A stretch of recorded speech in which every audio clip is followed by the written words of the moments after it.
Hi everyone, welcome back to Can't Think Straight. Last episode we had some laughs and we had some fun. It was our very own Netflix comedy special. But before we get into this episode, I want to talk about Hurricane Helene, a natural disaster that has absolutely ravaged western North Carolina.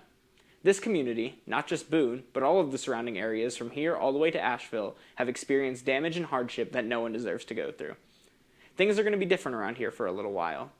This show wouldn't be possible without the work of all of the amazing people around here, from volunteers to frontline workers who have made it so that we can return both safely and smartly.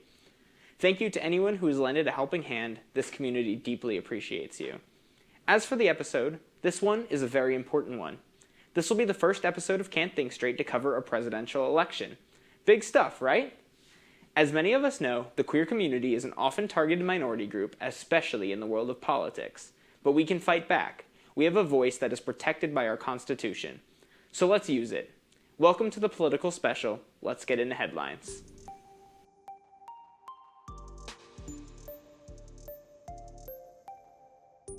Sarah McBride is a Democratic politician who has served in the Delaware State Senate since January 2021. I focus on her because she's a trailblazer. She's the highest-ranking openly transgender elected official in American history. She is currently running for Delaware's at-large U.S. House of Representatives seat, and if she wins the seat in November, she'd become the first openly transgender member of Congress. She's currently the favorite, too. Democrats have held the seat she seeks since 2010. In politics, we often talk about swing states and their importance in the presidential election. For those of you who don't know, a swing state is a state that does not have a strong political affiliation. The margins of victory in these states are often small and can flip every election. Our very own North Carolina is a swing state. Another swing state of note is Wisconsin. That's where Tammy Baldwin represents. She is the state's junior senator, a role that she has held since January 2013. She made history in 1998 when she was elected to the House of Representatives, becoming the first openly LGBT member to serve in Congress. The reason I discuss swing states is because they can also decide who has the majority in both chambers of Congress. Tammy Baldwin is currently up for re-election in Wisconsin, and her progressive seat is very important to protect the queer community in the United States. Lastly, early voting is officially open in North Carolina. I even voted on the second day it was open. This was my first presidential election. For a lot of college students like myself, you're probably in the same boat. This may even be your first time voting.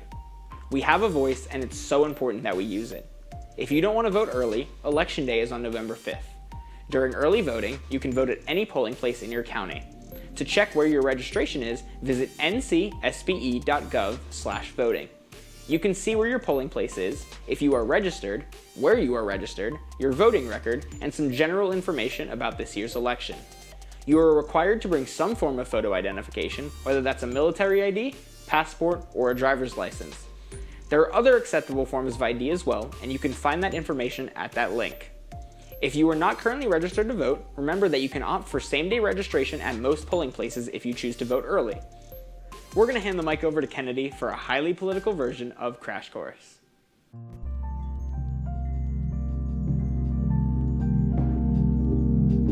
Hey gang, welcome back to Crash Course. I'm your host, Kennedy Madron, standing here in our little Studio Oval office. The holiday season is fast approaching, and with the season surrounded by loved ones comes sacred rules that are almost always recommended to be followed. Thou shalt not talk about politics or religion with any family members when surrounded by large amounts of food. If you wish to do so, your turkey may become airborne once again, so that is at your own risk. But luckily, it's not quite time for those family-oriented holidays, and we are in the midst of the spookiest season, so let's get a little scary and talk about both. So today I will be giving an official party breakdown between the Democratic Party and the Grand Old Party, or the Republican Party, and I'll be selecting a handful of hot-button topics that are the most important to the American people. I will then compare and contrast each party's stance on the issue via each party's official 2024 policy platform. Ready then? All right, let's learn a little something. According to the Pew Research Center, the economy is the top issue for voters. So, first let's dive into some economic history and figure out what the numbers hold rather than some narratives. When people often bring up the economy, the consistent issue that is mentioned is inflation. What exactly is inflation, and what is the golden percentage or rate of inflation that is always the target for those in office? The quick and simple definition of inflation is an increase in prices or goods, and the devalue of currency.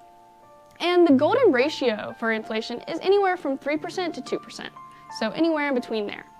Now, why does this basic definition and random percentage matter? To understand this, we have to look at 3 critical factors: the pandemic, stimulus packages, and the halt of supply chains. The pandemic drastically brought things to a halt. Many Americans were left without jobs and was left freezing high-demand jobs and products. Stimulus packages allowed for more money to flow into the economy, but the economy was probably not ready to handle that, obviously by the inflation rate. So, supply chains and manufacturing were also hit. They often made the goods that we consume on a daily basis, and when all of that halted, all of those goods increased in higher demand, increasing their prices in return. And neither Trump nor Biden are to blame for this event and the consequences of it. Both presidents handed out stimulus money to American families. Both agreed to Congress during their presidencies to continue handing out those packages to help Americans during this job loss. Now let's take a current look at the situation since the pandemic. During the pandemic, we had almost a 9% inflation rate. That is extremely high, and the effects of this were definitely felt. Now, 4 years later, luckily, you can see that this trend is starting to come down a little bit. We, as of the end of July, we're at 2.9. Now here at October, we're at a good 2.4. That's exactly where we want to be. Remember that golden ratio, 3%, 2%, somewhere in there. Due to the supply chains, them getting back on their feet, that is why we are feeling the effects of inflation dropping. So what is each party going to do to continue to drop the prices of everyday needs? Let's start with the Democrats. The party's first focus, infrastructure. The bipartisan infrastructure law claims to be breaking down on close to 58,000 projects nationwide. This includes bettering major roads, investing in public transit, and replacing every lead pipe so every American can have clean water, just to name a few of things that are happening with that law. Manufacturing is the next priority.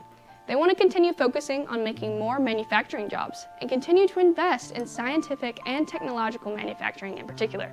This can include the internet to computer chips and even tech hubs.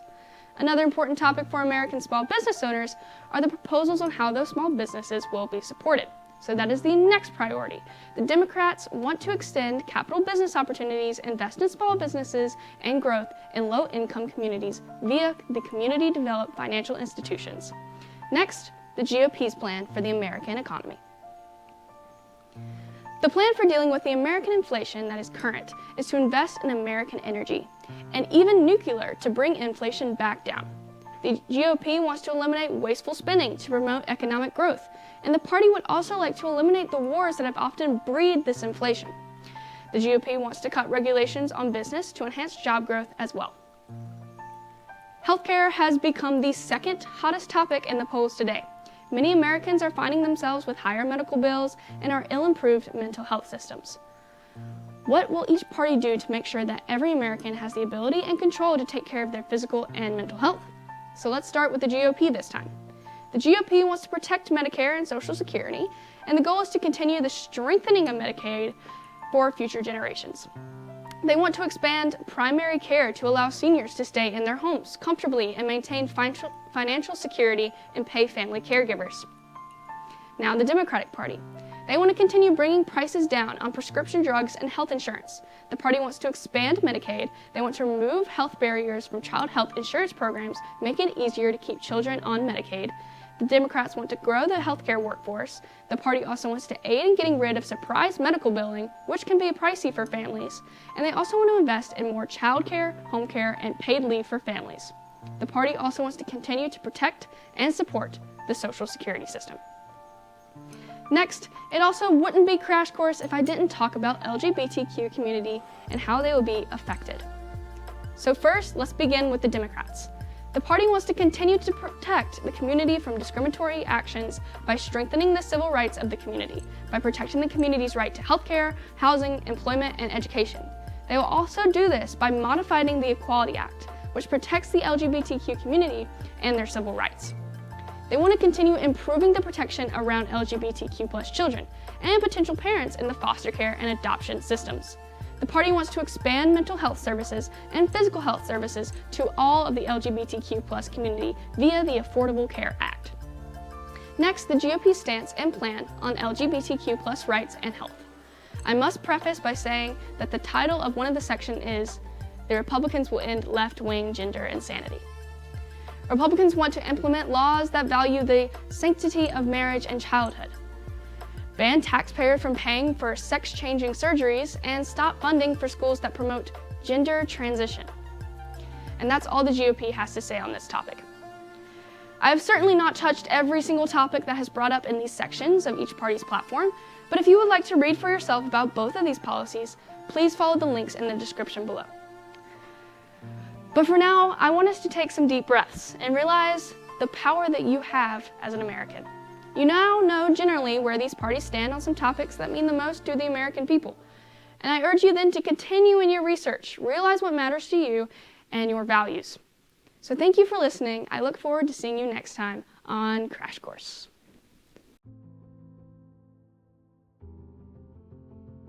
Thank you for another awesome Crash Course, Kennedy. That rocked. While we're on the concept of party platforms, I did want to take this time to talk about the two main races that everyone in North Carolina is looking at and analyze how their proposed policies will impact the LGBTQIA+ community.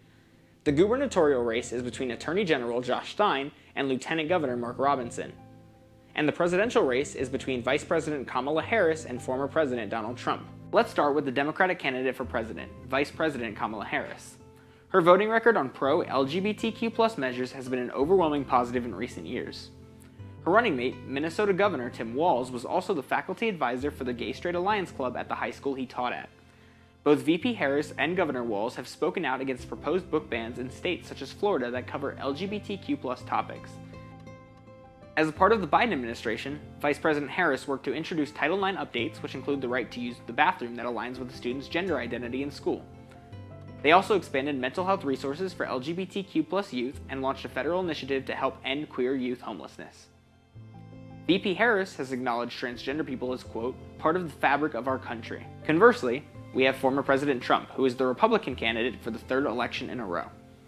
Donald Trump has opposed the passage of the Equality Act, a law that would add sexual orientation and gender identity to the federal civil rights law and would protect LGBTQIA+ from discrimination in areas such as housing, finances, and employment.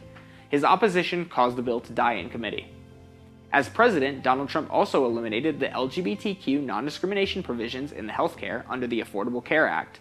His goal to, quote, kill the Affordable Care Act would eliminate healthcare coverage that many depend upon. This disproportionately affects the entire LGBTQIA+ community, who are significantly more likely to live in poverty and less likely to have insurance than the average American. These candidates have some pretty contrasting views on the rights of the queer community. All I can say is that you should remember these things when you vote. Let's move on to the gubernatorial race between Attorney General Josh Stein and Lieutenant Governor Mark Robinson. Let's start with the Democratic candidate Josh Stein. Josh Stein has repeatedly advocated for LGBTQIA+ rights in the United States. In 2019, Josh Stein spoke against a federal proposal to eliminate explicit protections for gender identity or sexual orientation in federal grant regulations, saying, quote, eliminating these protections puts LGBTQ individuals, especially children, at greater risk for suffering discrimination. The Human Rights Campaign Political Action Committee, the nation's largest LGBTQ+ civil rights organization, endorsed Josh Stein for governor. Josh Stein has also advocated for the Equality Act that Donald Trump opposed. Overall, his record on LGBTQ+ rights is a positive one and one that can protect their rights in the state. Conversely, Lieutenant Governor Mark Robinson's hateful remarks on the queer community does not inspire hope that they can be protected. He has openly described the community as filth. He said that transgender people should, quote, find a corner outside to use the restroom. After the Pulse nightclub shooting in 2016, he wrote that, quote, homosexuality is still an abominable sin and I will not join in celebrating gay pride. These are far from the comments of an advocate.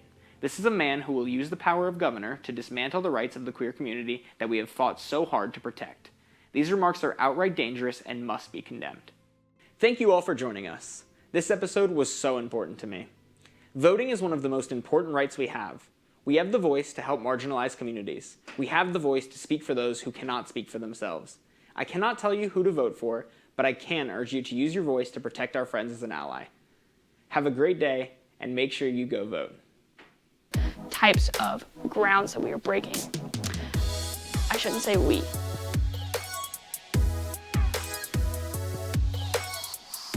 And realize you have a whole